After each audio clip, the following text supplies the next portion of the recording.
7:42, August 17th, 1943. The sun in New Guinea doesn't just rise, it attacks. It's already 85 degrees at Doa airfield. Humidity so thick you can taste the salt and the rot. Technical Sergeant James McKenna is under the left wing of a P-38 Lightning. He's crouched there, watching. His hands are stained with grease that never really comes off. He's watching his pilot, Lieutenant Robert Hayes. Hayes is 23. He's from Iowa. Still has that farm boy look in his eyes, but the look is fading. 6 missions, 0 kills, nothing. In 10 minutes, Hayes is going up to meet 18 Mitsubishi Zeros. 18. McKenna knows the math. The math says Hayes probably won't come back for lunch. McKenna has been living with these P-38s for 8 months. He knows every bolt, every rivet, every leak. It's a beast. 2 engines, twin booms, fast. So fast in a straight line it'll make your head spin. At high altitude, it's the king. But there's a secret, a dirty secret that's killing kids every single day. The Lightning can't turn. Not like a Zero. A Zero is like a dragonfly. Lighter, faster in the curve. It can pull a full circle while the P-38 is still thinking about it. In a dogfight, that's not a disadvantage.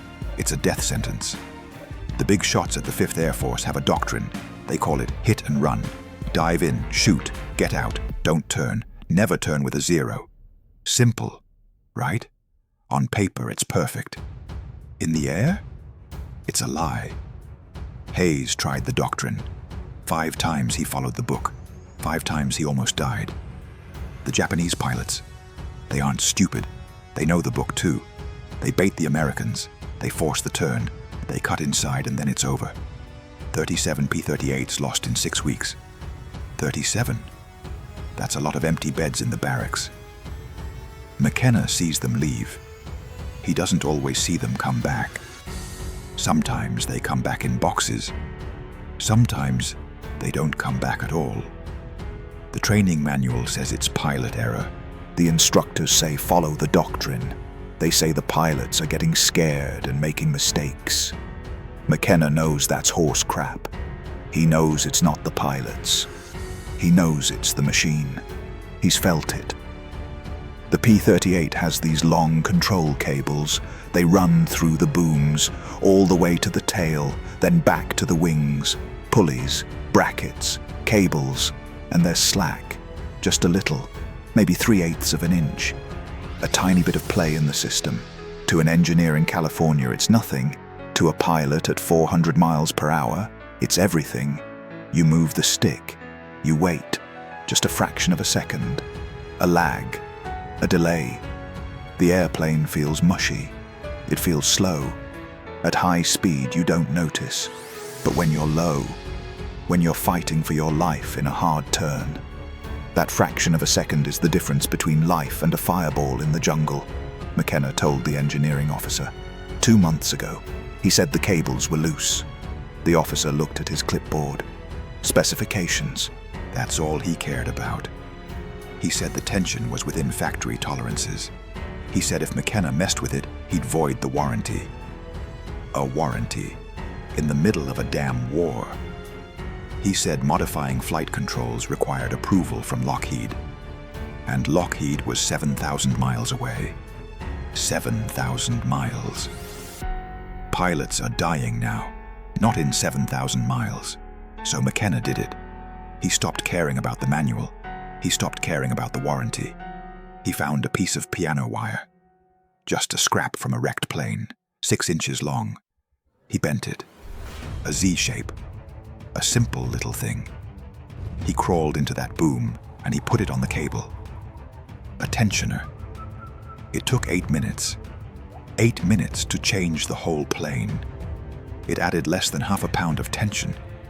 But the slack, gone. Completely gone. No lag, no delay. He didn't tell a soul. Not the inspection crew, not the officer. They were too busy looking at oil levels and ammo belts.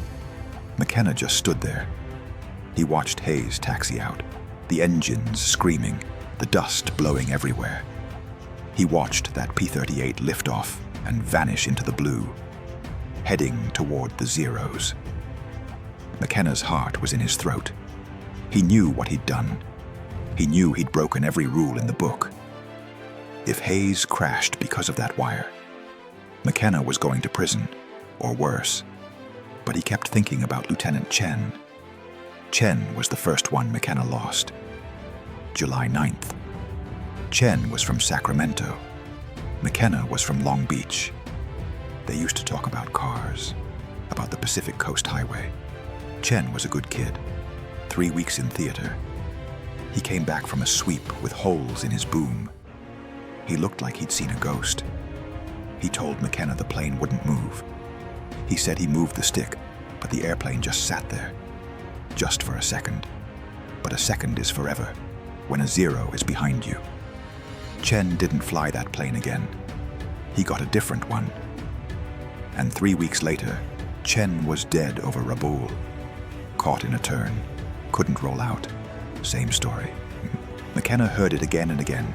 Captain Morrison was next. Morrison was a pro. 11 kills. He knew the P-38 better than anyone. August 3rd, over Oro Bay. Morrison tried to split S away from 2 Zeros. He called it out on the radio. His last words. "My controls are mushy." He was fighting the plane, not the Japanese. He was fighting the cables. He died at 4,000 feet. Rodriguez was Morrison's crew chief. He was McKenna's buddy. He checked that wreckage. He checked everything. Cable tension, within spec. Control rigging, within spec. The official report said, pilot error. Pilot error. McKenna wanted to scream. By the middle of August, McKenna had seen 17 of them go down. 17 kids. He'd signed their logs. He'd wiped the oil off their windshields. He'd watched them taxi out. And he knew. He knew that tiny bit of slack was killing them. He could hear it. When he plucked the cables during maintenance, they had a sound. A low twang. Like a guitar that's out of tune. Every P-38 on the line had that sound. Loose. Within spec, but loose. McKenna told Rodriguez about the wire. Rodriguez got quiet. He asked if it would work. McKenna said, "Yeah, it'll work, but it'll get us court-martialed." The problem wasn't the pilots. They knew what to do. They were brave. They were smart. But the machine was lagging. It was like trying to win a race in a truck with a loose steering wheel. Hayes was the last straw. 23 years old, a farm kid. He followed the rules. He stayed in the doctrine, and the rules were going to get him killed. On his 4th mission, he had a Zero in his sights. Perfect deflection. He rolled to follow, but the plane felt like it was moving through mud. He missed the shot, and he almost got his tail blown off. He came home with smoke pouring out of his engines. Then Thomas Parker died. August 14th. Parker and Hayes were best friends. They went through flight school together. Hayes heard him die on the radio. He heard the gunfire. He heard the scream. Then silence. That night Hayes couldn't sleep. Nobody could. Parker's bed was empty. His stuff was already in a box. The maintenance log said no mechanical issues, pilot error, again. McKenna had worked on Parker's plane that morning. He knew it was perfect, according to the book, but the book was wrong. The book was killing them. The smell of the airfield always stayed with McKenna. The fuel, the hot metal, the hydraulic fluid. It's the smell of death preparing itself. On the evening of the 16th, Hayes came to see him. He looked old. He looked tired. He asked McKenna if there was anything at all to make the plane roll faster. He didn't care about regulations. He just wanted a chance. He looked McKenna in the eye, and McKenna saw the fear. McKenna told him to come back in the morning. He told him he'd see what he could do. McKenna waited until it was dark, until the airfield went quiet. 2,300 hours, just the bugs and the generators. He pulled the panel off, he grabbed the cable, he felt it, 3/8 of an inch, just like he thought. His hands were shaking. He had the wire, the piece of piano wire. He sat on the floor with his pliers and he started to bend. It's the sound that stays with you. Not the engines, not the guns. It's the sound of the cables. McKenna couldn't stop hearing it. He'd go to a plane, any plane. He'd reach into the dark of the boom and pluck the steel. Twang, a low, sickly, hollow sound. It was the sound of a lag, a delay, a ghost in the machine. Every P-38 on that line sounded the same. Loose, just loose enough. The manual said it was fine. The engineering officer said it was within spec. Within spec. McKenna hated those words. Within spec didn't keep you alive when a zero was carving a circle around your tail. He kept thinking about David Chen, Sacramento kid. Liked fast cars and cold beer. Chen came back that one time with his boom looking like Swiss cheese. He was shaking. He told McKenna. He said, "Mac, I moved the stick. I swear I moved it, but the plane just sat there. It felt like it was thinking about it, like it was moving through syrup." Chen survived that day. But the plane he flew next, it didn't have a wingman to save it. Same story. A turning fight, a slow roll, a fireball over a bowl. Then there was Captain Morrison. Morrison was the best they had. 11 kills. He knew the lightning better than the guys who built it. August 3rd. McKenna can still hear the radio static. Morrison's voice. Calm at first, then tight, then screaming. "My controls are mushy, mushy." That's what he said. He was fighting the plane, not the zeros. He was fighting the slack in his own wings. He went down at 4,000 feet. Rodriguez, Morrison's crew chief. He was a wreck. He went to the crash site. He checked everything. Cable tension, pulleys, rigging. He told McKenna. He said, "It's perfect, Mac. Everything is right where the book says it should be. Everything is within spec. But Morrison is dead." Rodriguez didn't believe the book anymore. Neither did McKenna. 17 pilots. 17. Gone in 6 weeks. McKenna signed their logs every morning. He felt like he was signing their death warrants. He'd watch them taxi out, the dust, the noise, and he'd wonder if he'd be the one packing their lockers that night. The smell of that place. It never left him. High-octane fuel, hot aluminum, and that damp, rotting smell of the New Guinea jungle. It's the smell of a machine waiting to fail you. McKenna told the engineering officer again. He tried to explain.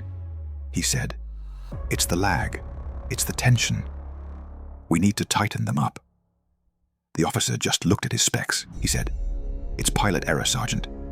They're over-controlling. They're panicking. If we tighten them, we void the warranty. A warranty in a jungle, thousands of miles from home.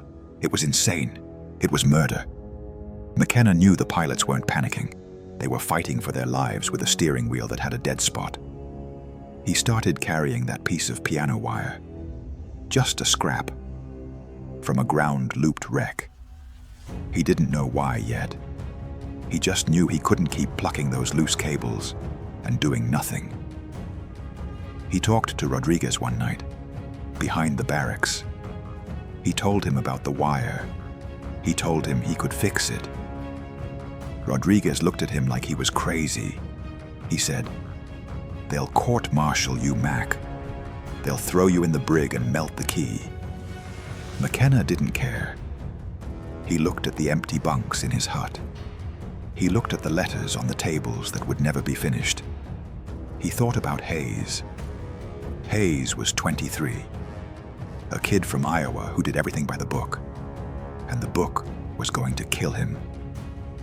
Hayes came to him on the 16th. He didn't have to say much. The look in his eyes said it all. It was the look of a man who knew his number was up. He asked for a chance. Just a chance. McKenna told him to come back. He said he'd see what he could do. So there he was, 2,300 hours. The hangar was a tomb, just the hum of the generators. McKenna pulled the panel. He grabbed the cable. He felt the slack, 3/8 of an inch. To an engineer, it's a tolerance. To McKenna, it was the weight of 17 dead men. He sat on the floor. His hands were greasy. His thumb was bleeding. He had the pliers. He had the wire. He started to bend. He made a zer, a simple zer. It felt heavy, like he was bending his own fate. If he did this, there was no going back. He was a mechanic. He was supposed to fix things. But the army said this wasn't fixing. It was sabotage. He didn't care. He just kept bending. He thought about the sound of a tight cable, a high, sharp, clean note. That's what Hayes needed. That's what they all needed. He finished the bend. He looked at the little piece of wire. It looked like nothing. It looked like junk, but it was the only thing standing between Robert Hayes and a grave in the jungle.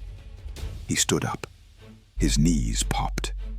He looked around the dark hangar. One last check. No one was watching.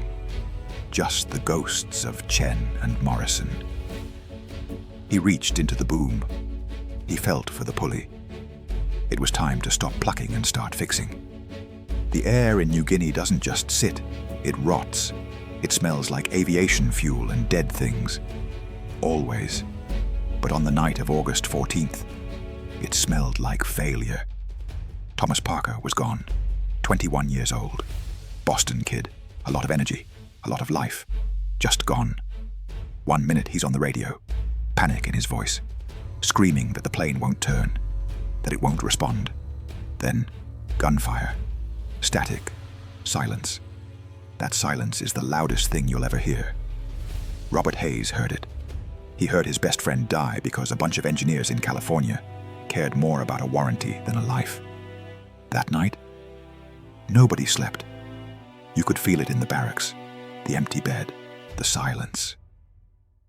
It was a weight, a heavy, suffocating weight. Hayes came to me on the evening of the 16th. He didn't look 23 anymore. He looked 100. He looked like a man who had already seen his own grave. He didn't ask about the manual. He didn't ask about the rules. He just asked for a chance. "Give me a chance, Mac." That's what he said. Just a chance. I looked at him.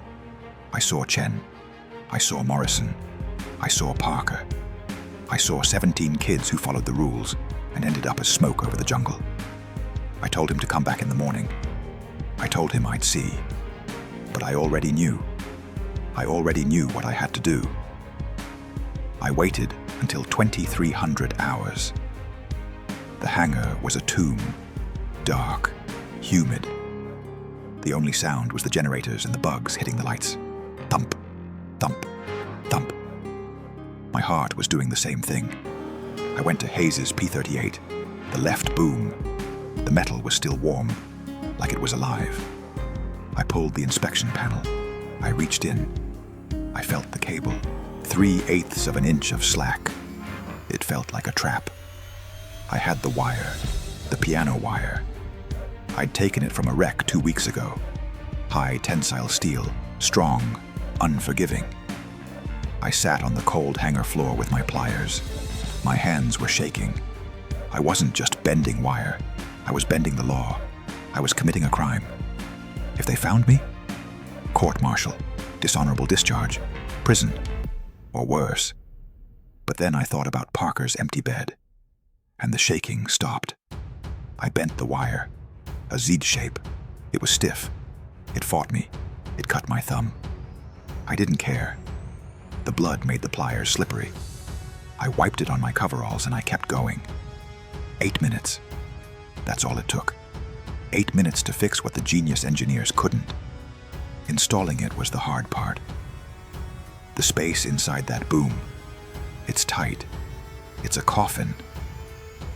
I was working with one hand, holding a flashlight in my mouth. My shoulder was wedging against the metal. It cut into me. I didn't feel it. I was focused on that pulley. I dropped the clevis pin. I heard it bounce. Ting, ting, ting. My heart stopped. I spent 5 minutes in the dark, feeling around, sweating, praying. I found it. I got the wire in. I reconnected the cable. I pulled it. No slack, none. The control surface moved the second I touched the cable. It was perfect. It was beautiful. I put the panel back. I cleaned my tools. I wiped the blood off the wing. I walked out of that hangar at 01:15.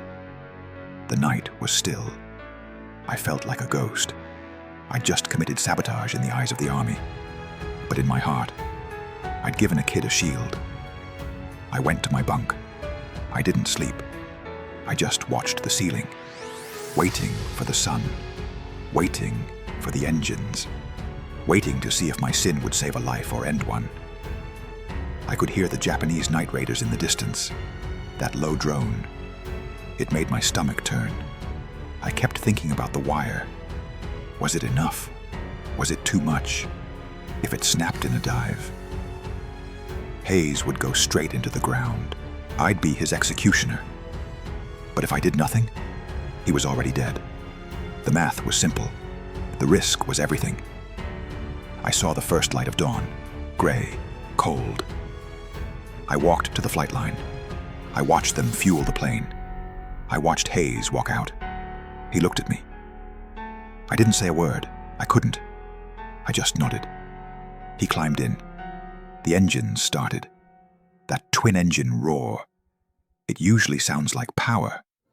That morning, it sounded like a question. At 0742, he took off.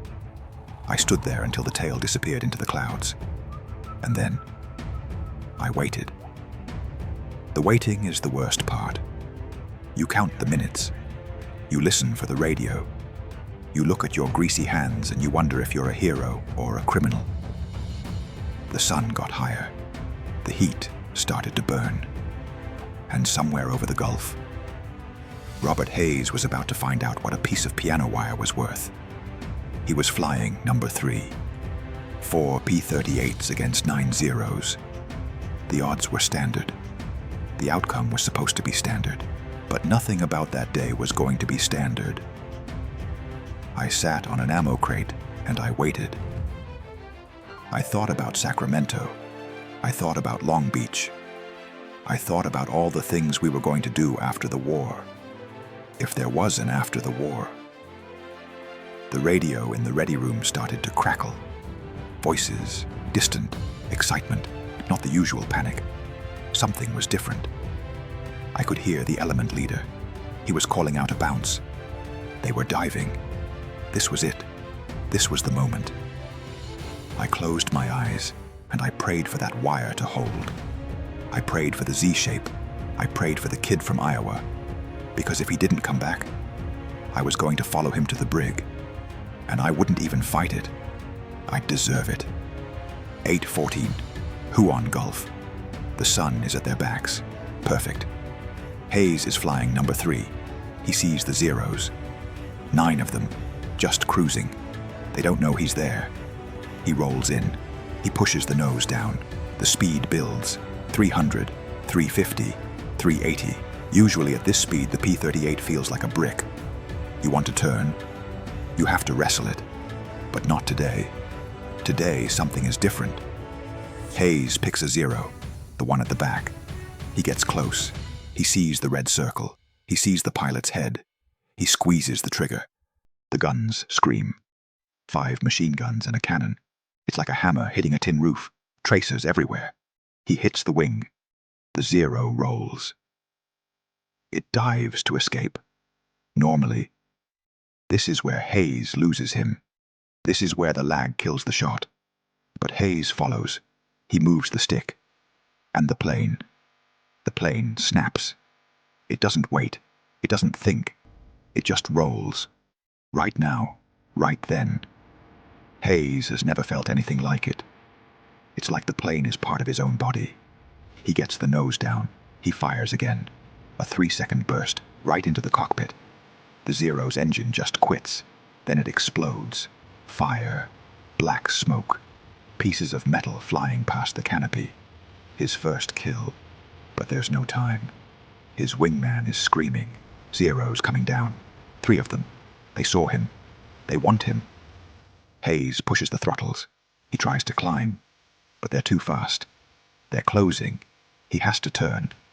Doctrine says don't turn. Doctrine says run. But Hayes knows he can't outrun them. Not today. He reverses. He pulls the stick hard left. The P-38 snaps around. It's violent. It's fast. The lead Zero didn't expect it. No P-38 should be able to move that fast. The Zero is exposed. Hayes pulls lead. He fires. He hits the wing root. The wing just folds. Gone. 2 kills. 30 seconds. The other 2 Zeros try to scissor. They're alternating turns, trying to make him overshoot. Hayes stays with them. Every time they flip, he flips. No delay. No fighting the controls. He's inside their turn. Inside. In a lightning. It's impossible. But he's doing it. He gets close. 200 feet. He fires. The Zero comes apart in midair. Debris hits Hayes' boom. A loud bang. But the plane is still flying. 3 kills. The last Zero. He sees what happened. He turns and runs. He doesn't want any of this. 7 minutes. That's all it took. 7 minutes to change history. Hayes reforms. He's shaking. He's out of ammo. He heads for home. He lands at 0903. I was waiting. I was standing on the line. I saw him taxi in. He shut down the engines. He didn't even wait for the ladder. He jumped out. He was soaked, sweating like he'd been in the ocean. He walked straight to me. He didn't look at the kills painted on the nose. He didn't look at the holes in his boom.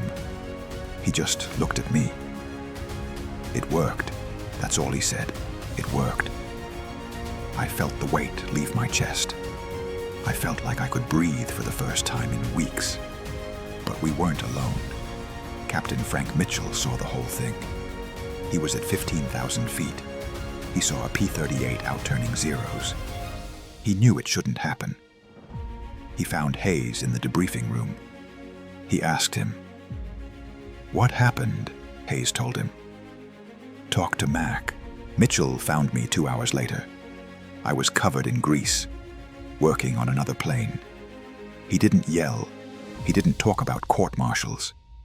He asked me what I did. I told him. The wire, the Z-shape, the illegal tensioner. Mitchell listened. He didn't say a word. Then he asked me to do his plane. He'd lost 4 pilots in a month. He was tired of burying kids. He said the regulations could wait. He said he wanted to give his men a fighting chance.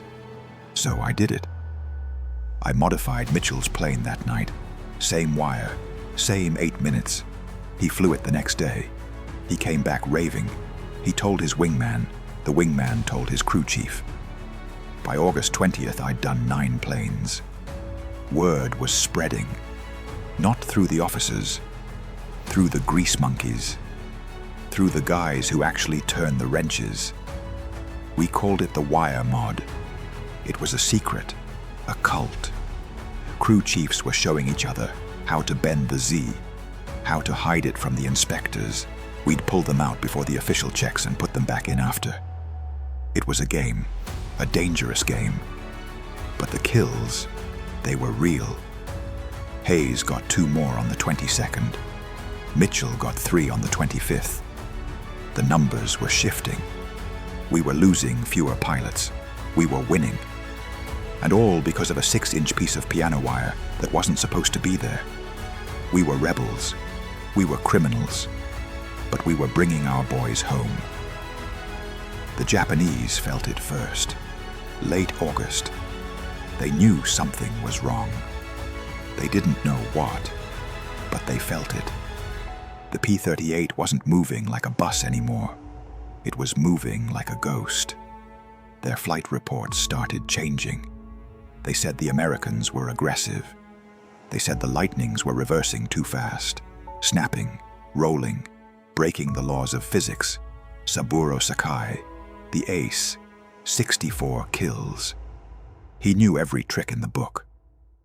On September 3rd, he met one of our modified planes over Wewak. He tried his favorite move, a hard turn, a quick reversal. He'd done it 1,000 times. He knew exactly when the P-38 would lag. He knew the timing by heart, but the P-38 didn't lag. It reversed with him. It was right there, head on. Sakai almost died that day. He had to dive away. He went home, confused, frustrated. He told his commanders the lightnings were different. The Japanese intelligence guys, they went crazy. They checked the wreckage of the planes they shot down. They looked at the engines, the guns, the fuel. Everything was the same. They couldn't see the wire. It was hidden in the boom, a 6-inch piece of scrap.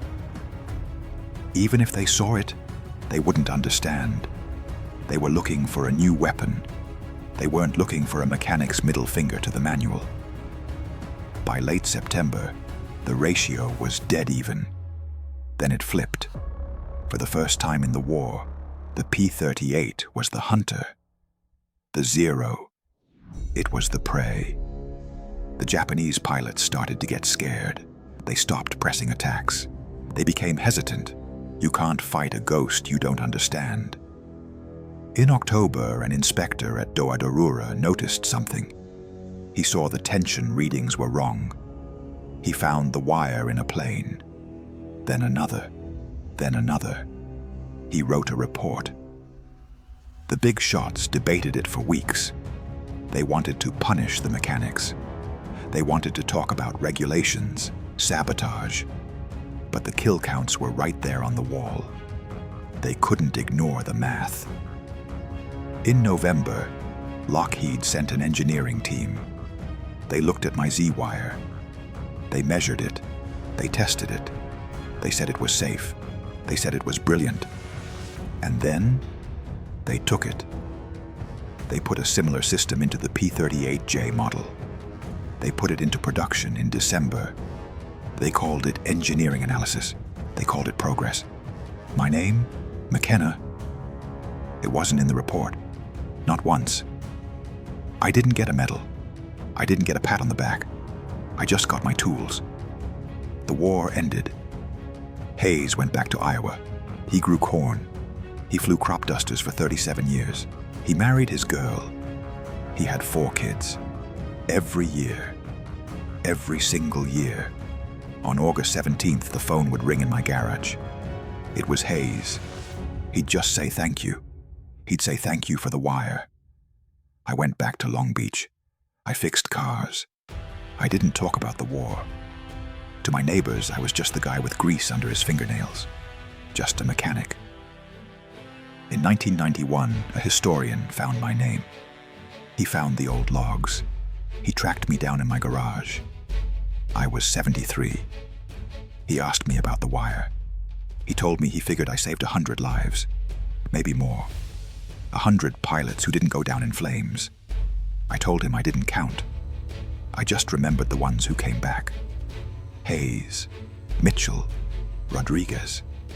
That was my medal. That was my credit. I died in 2006, buried in California. My obituary says I was a mechanic. It doesn't mention the wire. It doesn't mention how I changed the air war with a piece of junk and a pair of pliers. My garage is still there. Someone else owns it now. But in the back, there's a photo. A young guy in dirty coveralls standing next to a lightning. August 1943. That's how it happens. Innovation doesn't come from a boardroom. It comes from the mud. It comes from a guy who's tired of seeing his friends die. It comes from a sergeant who doesn't wait for permission to be a hero. Remember that. Next time you see a P-38 in a museum, look at the tail. Think about the wire. Think about the kids who came home because a mechanic broke the rules.